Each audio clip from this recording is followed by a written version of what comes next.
What is up, everybody? Happy Friday, TGIF. What a beautiful day.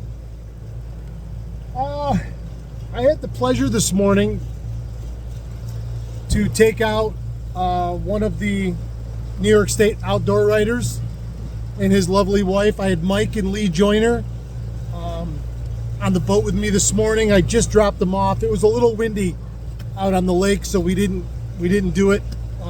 We didn't do this video while we were out there. I just dropped them off and I'm back in the river, so we can talk for a minute.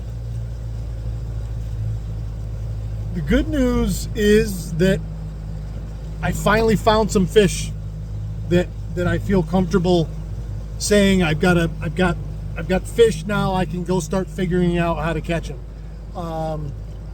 That being said, we didn't really catch them very well this morning. We started off when it was first thing this morning. We left the dock at 5:30. Water temp out in the main lake was 61, 62 on the surface. It's 66 here in the river. When we first got out there this morning, the lake was glass, and so I started trolling crankbaits.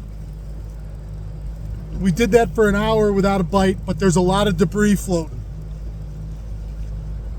So I wasn't able to keep a plug clean in the water for very long. Okay. So then I said, the wind started to pick up a little bit, so I said, well, let's go drift. We had a really good picture trolling with the wind. Started about, roughly from 133 all the way to 130, basically. Anywhere from 19 to 23 feet of water. Maybe even out to 25, 26. And the picture was excellent. We started jigging. Neither of them were accomplished jiggers, let's just say. Mike did catch a couple perch on a gold on gold I1 blade bait, but I could see pretty quickly that wasn't going to work, and the wind was picking up even more. So I said, okay, let's switch gears again. We went back upwind, and then I put the hammer harnesses down, and I start my first two worm harnesses in the water all the time is the orange hammer and the chartreuse hammer. I put one on each side. There was just two of them. I was going to put them on and spread them out and put more rods out. Within 10 minutes of putting them in the water, we had one on already, a nice keeper. Lee reeled it in. That was her first fish on Oneida Lake. Put it back down, rebaited it, put it back down. Wasn't 10 minutes later, boom, same one. That chartreuse one, boom, off it went. She got a second keeper. They were both right at 15 inches. I'm like, perfect. I couldn't get the orange one to fire. Normally, that orange one is by far my best. Now, part of that is because that's typically the one, if I'm casting, I start with the orange all the time. If I'm trolling, I start with, the orange is usually down there all the time, and it usually produces all the time.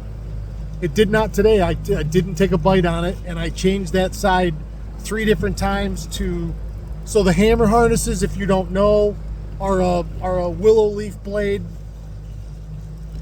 I switched to a Northland Colorado blade. I switched to a Smiley blade. I even switched to, I don't know what the propeller one is called. I switched to that on that one side. The chartreuse side died. We had a third fish on that come off on the chartreuse one, and that was it. I couldn't get the other side to fire at all, no matter what I put on it. Who knows? I did have guys next to us that we passed twice in a big white Alumacraft. There was 3 guys in it, and they were stroking them pretty good jigging, but they were really jigging, like I would be doing if I was alone, or if I had somebody that was an accomplished jigger. Sometimes you can teach people on the fly the nuances of it, and they start catching fish right away, and the pattern really comes together quicker.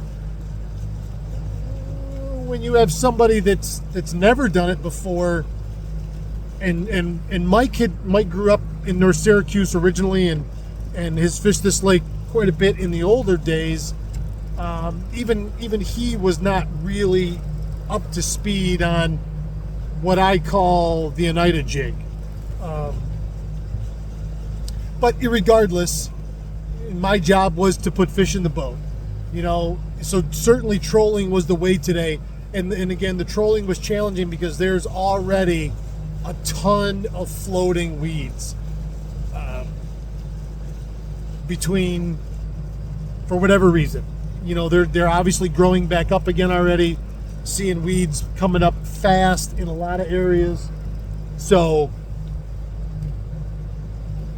they're getting chopped up, and there's floating weed mats. And so you got to be careful. You got to be checking your lures all the time if you're trolling. And running two harnesses, it was easier. As soon as I'd look at the tip, if that tip wasn't doing that with the bottom bouncer on the bottom, and as soon as it sat like that, I knew it was weeded up.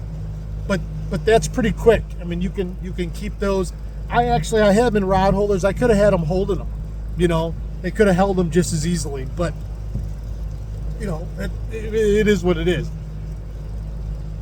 I'm anxious to get back out there on those fish. Now, I have 2 other riders tomorrow morning. But if this wind dies down, I may even go back out there this afternoon.